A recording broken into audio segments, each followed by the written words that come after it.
Tonight we report on a shooting Sunday afternoon in Moses Lake, and the Moses Lake School Board is meeting this week to discuss what's next after a failed construction bond. What's happening in the sports, Bob? Thanks, Alan. Moses Lake wrestlers claim the Region 4 crown, and afraid of girls basketball takes an early postseason exit. Let's take a peek at our Weather Center forecast. Here in the weather department, we're getting a little bit on the bored side. We're looking at very tranquil weather for much of the work week. In fact, lots of sun coming our way. Details coming up shortly. I'm Alan Troop, and we have all this and much more on iFiber One News. From the iFiber One HD studio here in the heart of the Columbia Basin, this is iFiber One News, your #1 source for local news, sports headlines, and our very own Weather Center forecast covering the entire Columbia Basin. This is iFiber One News, and it starts now.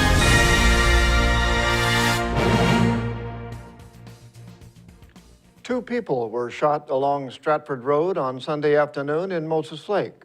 According to Moses Lake Police Captain Dave Sands, a 21-year-old Moses Lake man is in custody for allegedly shooting two people near the intersection of Stratford Road and Knowles Vista Drive. A witness was able to follow the suspect, who allegedly fled on a bicycle and was arrested nearby. A 30-year-old Moses Lake man suffered life-threatening injuries and was flown by MedStar to an out-of-area hospital. The second victim, a 17-year-old Moses Lake male, suffered non-life-threatening injuries and was taken to Samaritan Hospital. Moses Lake police are investigating the shooting. Demolition has begun at the future site for Grand Transit Authority's new transit center in Moses Lake. The center will serve as a hub for Grant Transit and other bus lines. Reporter Jeff Chu has the story. Old structures are being demolished this week to clear the way for a $1.7 million Grant Transit multimodal transit center. The site is at 5th Avenue and Division Street in Moses Lake. A crew with Central Washington Excavating of Moses Lake began demolition work Monday morning. Grant Transit General Manager Greg Wright and others with the agency watched as the heavy equipment ripped through the former funeral home structures like they were made of paper. While demolition and site clearing is expected to go quickly, actual construction of the transit center will not begin until next fall after state transportation funding is approved. The next week or so, this should be leveled and hopefully the majority of the structure off-site. Hopefully by spring of next year that we will be serving this facility. The transit center to be used by commuters will cover about an acre of land Grant Transit purchased for the center. Grant Transit is seeking a regional mobility program grant through the State Department of Transportation to pay for up to 80% of the transit center's costs. State lawmakers are expected to budget the grant this spring, which would prompt the center's construction. The grant was expected to get legislative approval through the state transportation budget. Asbestos was removed from the existing structures on the site. The transit center is planned to serve as a hub for Grant Transit and other bus lines. It will include passenger amenities such as an enclosed waiting area, public restrooms, customer information, pass sales area, bicycle storage lockers, and a taxi drop-off and pickup area. The center will include a park and ride with an electric vehicle charging station, transfer areas to intercity bus transportation, a meeting room for community events, and video camera surveillance as part of its security system. I'm Jeff Chu for iFiber One News. The Moses Lake School Board is meeting this week to discuss alternatives to alleviate overcrowding after the construction bond to build a second high school failed. Reporter Joe Utter has the details. The Moses Lake School Board is holding a study session on Thursday to determine how to proceed following the failure of the construction bond. The board meets at 4 p.m. at the district boardroom located at 940 East Yanazawa Boulevard. The meeting is open to the public. The $98 million bond for a new high school and renovations to the Moses Lake High School failed to achieve the required 60% supermajority in the recent election. Voters cast 54% of the ballot in favor of the bond. Moses Lake School District Superintendent Michelle Price said she wanted to use the time to determine if they want to go through with the change to year-round class schedule or consider alternatives. School board member Kevin Donovan suggested the time for looking at alternatives has passed. Price added that every construction bond in the state, which passed in the February election, had been run multiple times before approval. This is Joe Utter reporting for iFiber1 News. And now we take a look at people being sought by law enforcement. This is Sheriff Tom Jones with the Grant County Sheriff's Office. Each of the people you see here have a warrant for their arrest. If you see any of these people, we ask you do not attempt to detain or apprehend them, but call us at 509-762-1160 or send us an email at crimetips@co.grant.wa.us. If the person is presenting a danger, call 911. With your help, we can bring these people to justice and make our community safer. Short break. We'll be back right after this. At Moses Lake Community Health Center, we have had the privilege to serve the local communities since 1978. What I like about working at this clinic more than any other clinic that I've worked at is the patient care. With the patient care team that we've assembled, it allows us to take care of these many facets of the patient and their family's needs. Please take the opportunity to experience the high-quality care provided at our clinics.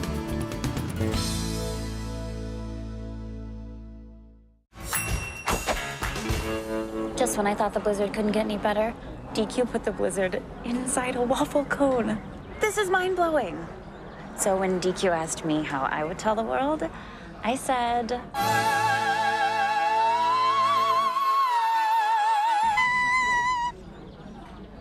Sounds better in Italian.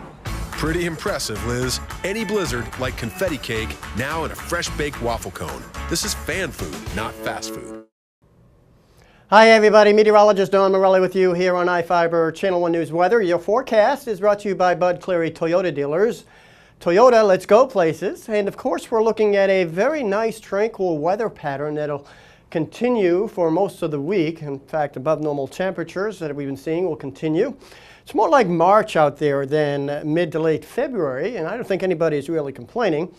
And we do have a slight chance of a little light patchy fog developing at times, particularly Wednesday, Thursday mornings, or actually Thursday, Friday morning. But generally, we're not looking for much in the way of that, really, to hamper any sort of morning drive times this week. 54 and 37, the extremes, far above the normal of 43 and 26. The record, 65 degrees. Not too far away from that. Still a very spring-like feel in Moses Lake as well, with a 20-degree difference between the high and low, 55 and 35 the extremes. And again, a good 11 degrees above where we should be this time of the year. Now, we're settling into a very pleasant Monday evening. Temperature, not too bad, 49 degrees with partly cloudy to mostly fair skies. The winds aren't too bad from the north. Dew point's a little low, so it gives you an idea of how low we can get for the morning temperatures tomorrow morning. Pretty much where we have been, lower to mid-30s to wake up to on our Tuesday morning. Here we go now, overnight tonight. Again, this looks more widespread than it really is. It's a cloud band moving across central areas of the state, but generally we're looking for it to dissipate during the evening and looking for lots of stars after midnight and a great sunny day on Tuesday. In fact, you get the picture, nothing is really heading our way. Most of the energy is moving in towards the British Columbia coast, well to our north and west. This will get a little bit of a push towards us towards the middle to latter portion of the work week. Again, Thursday, Friday. That's why I think maybe Thursday, Friday we might have a little bit of cloud cover, a little bit more so than what we have been or what we are expecting for this week. In fact, look at this sunshine from border to border for most areas. Again, some cloudiness in the mountains a bit, but all in all, not too bad. Even near 62 down there in Long Beach. And then the inland northwest, upper 40s, lower 50s. And again, this is still a good 15 degrees above where we should be this time of the year. Here we go, zooming on into our neck of the woods here in the Columbia Basin. We're looking for temperatures well up into the mid-50s for the most part. A little cooler northern areas. But all in all, I don't think anybody's going to be complaining all that much. We're looking for the next 7 days into next weekend to shape up to be very nice. No major changes. Again, at least for a week or so, with temperatures in the 50s for highs and 30s for lows. Well, keep it here on iFiber Channel 1 News Weather. Sports is coming up next. What better way to start the new year than in a new Toyota? We're making it easier than ever with 3 ways to save. Your choice of financing as low as 0%, up to $2,500 in customer cash back, or low payment leases on your favorite Toyota model, like RAV4, now just $199 per month. Just pick your favorite Toyota, the best savings options for you, and drive away. It's that easy, so start your year right. For full details, see any of your Inland Empire Toyota dealers today. Toyota, let's go places.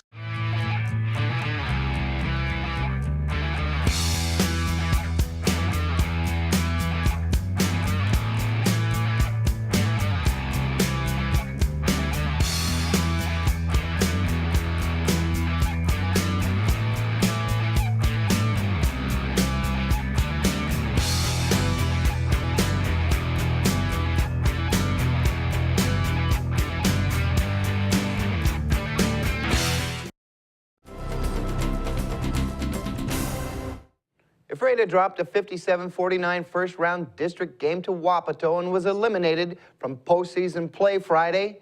It was a wild one that wasn't decided until the final minute.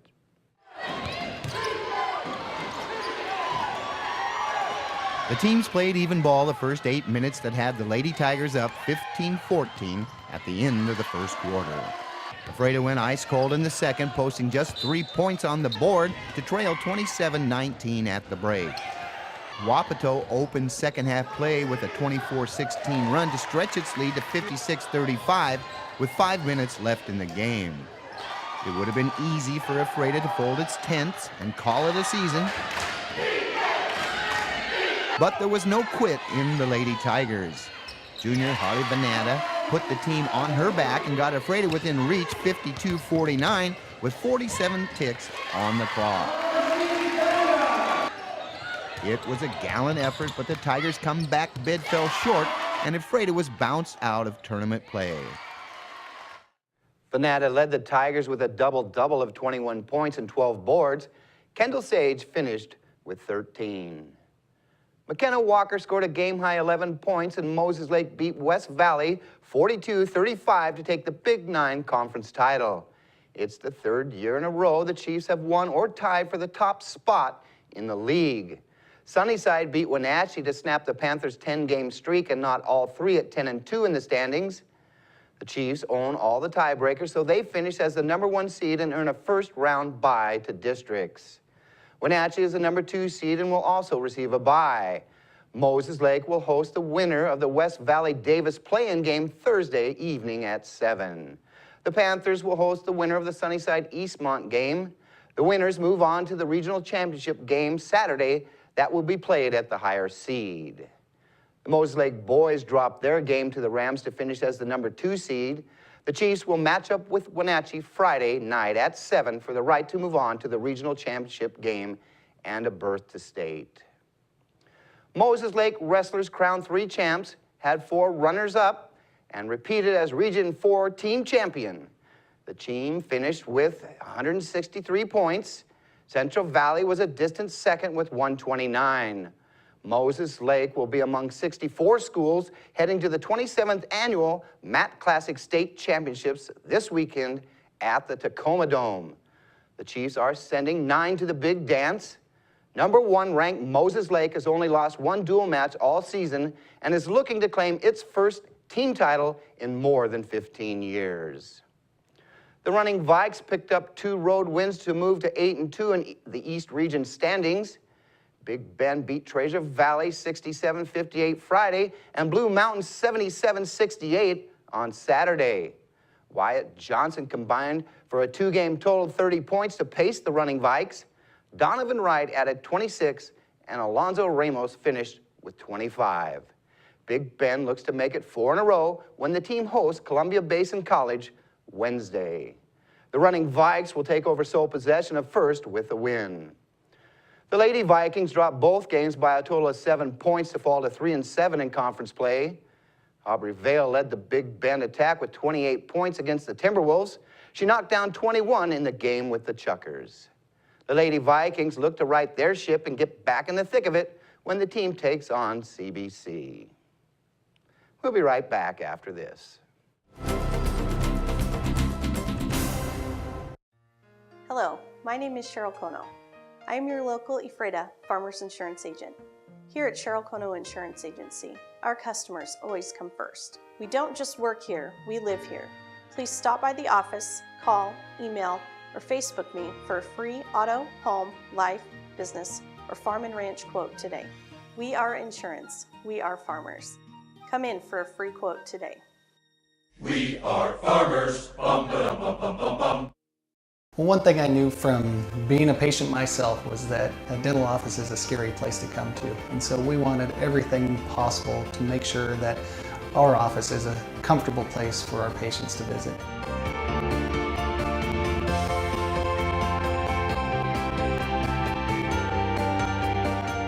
The patients that I have, my clients, have made me a part of this community, and we want to give back in every way possible.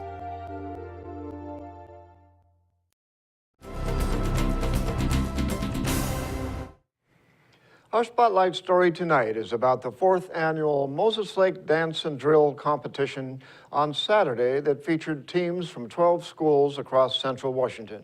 Reporter Devin Higgins was there and has the story. Ladies and gentlemen, Ephrata High School Dance Team. Good luck, Ephrata, the music is on.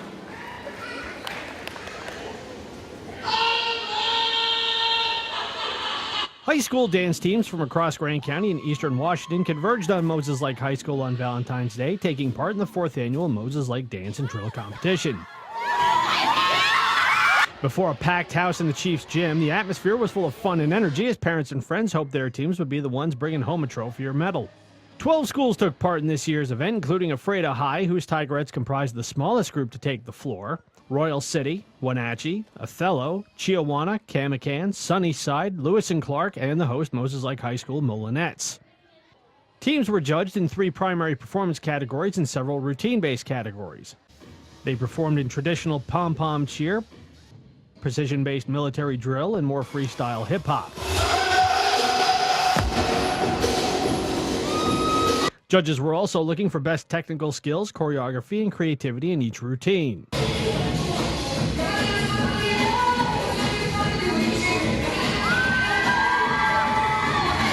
When I call you to attention, your drill now will begin. Attend, cut. The competition closed with an extensive precision military performance drill. Dancers had to follow direct instructions from the judges. Even a slight misdirection took them out of the running. As you were, attend, cut. Left face, about face, have right face, left face, attend, cut. Moses Lake's Allison Heyer fired up the home crowd, taking home a first-place medal in the advanced drill category. Spokane's Lewis and Clark High School was the most rewarded team, earning trophies for best choreography and kick and winning both the military and pom categories. The Moses Lake Molinettes were the big winner, though, with the pom team earning the best overall award along with best technique. In Moses Lake, Devin Higgins for iFiber One News. And we'll be right back after this. Have you been to iFiber1.com? The most up-to-date news in the Columbia Basin is just one click away. With news, sports, and weather, you can stay in the know with what's going on in your community. Read your news on the go by visiting iFiber1.com on your tablet or even your phone. Follow us on Facebook for quick updates and discuss the news with others in our area. Your #1 news source in the Columbia Basin is iFiber1.com. Check it out today. Attention business owners. The deadline is fast approaching to advertise in the 2015 edition of the Moses Lake Local Book.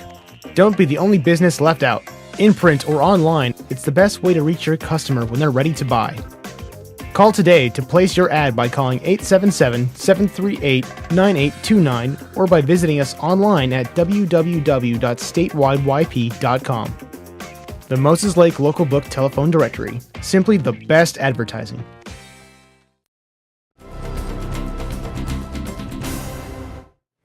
Welcome back.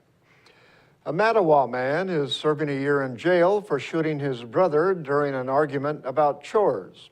Toribio Herrera, a 32-year-old man, pleaded guilty in Grant County Superior Court to assault in the second degree and unlawful possession of a firearm in the second degree. Herrera has a previous conviction for possession of methamphetamine in 2005. When combined with his present convictions, he was sentenced to a year in jail. Herrera and his brother were doing chores around the home when they began arguing about Herrera getting water into the bedroom and his brother damaging a window. His brother tried to start a fight and reportedly punched him twice, and Herrera ran to his bedroom and grabbed a .22 caliber rifle. Herrera shot his brother 4 times in the legs. After the shooting, Herrera told police he felt bad and called 911. Alondra Cruz Barajas is accused of trying to suffocate her 18-month-old child because she was crying. Prosecutors charged the 18-year-old Royal City woman in Grant County Superior Court with assault of a child in the 2nd degree. A witness reported Cruz Barajas was at a Desert Lane home when her daughter began crying. The witness allegedly heard Cruz Barajas hit the child at least twice. The child's screams reportedly became louder before becoming silent. The witness and her husband reportedly went into the room and saw Cruz Barajas forcing the child's face into a pillow. Cruz Barajas allegedly lifted her hand and the child continued crying. Cruz Barajas denied the allegations, saying she spanked the child and covered her mouth because the child wouldn't drink from a bottle. Grant County plans to spend $45,000 to renovate offices in the courthouse. Grant County Commissioners approved accepting bids related to moving the assessor's office, the commissioner's office, and adding a district courtroom. The series of changes moved all of the county departments into county-owned facilities. It included condensing the Grant County Health District, moving the Building and Planning Department and the Department of Public Defense last year. The assessor's office is moving into the former location of the WSU Extension Office. The commissioners are moving into the assessor's office. The commissioner's office is expected to become the 3rd district courtroom. Commissioner Richard Stevens said the county is presently saving $100,000 a year because it isn't renting 2 buildings. The county is able to use a portion of the savings to pay for the renovations. In Northwest news, having an autistic child can be difficult, but one woman has made it her mission to make it easier for parents by giving their kids new opportunities. Reporter Brad Woods introduces us to the new pack of Cub Scouts. Okay, Dylan, go ahead. Pack 2's rain gutter regatta won't last very long. And the raccoon didn't have a boat. Yeah, some people didn't have a boat. That's all right. Neither will their meeting. Any parent of an autistic child will tell you, focus can be a challenge. All of our camping has been different. A normal pack might go to camp for a 2 overnight and 3-day day camp experience or a week-long day camp. Pack 2 may only camp for a night, but that is still a big victory, especially for Deanna Pearson and her son Preston. He got an amazing amount of self-esteem and pride that he would have never gotten if we hadn't done Scouts. But Preston couldn't be a scout for a long time. She says there just weren't any packs that could deal with his autism. So Deanna started Pack 2 herself, a pack just for autistic boys. It took me 3 months to get my Scouts to learn how to do a square knot. Whereas in a normal pack or a normal troop, they've got that in no matter of time. Those boys are my heroes. They keep me going. Joel Dodge says the pack is perfect for his son Dylan. It's the best feeling in the world to share with other kids and to mentor those kids and the parents of the children. You know, I appreciate them wholeheartedly. That's right. But the pack isn't just great for the kids. It's also a place where Deanna says no one has to apologize for their children. You have that sense of inclusion, and you can just, at least for 1 hour a week, you could just... So for making sure everyone has a chance to be included, Deanna Pearson, you are our everyday hero. But let's not forget Joel and the other parents volunteering their time, fighting to give their kids the best life they can. Good job! I think that he got a better mom out of it, and we became closer as a family. And that's going to do it for us here at I-501 News. We want to thank you for watching, and we'll see you again tomorrow.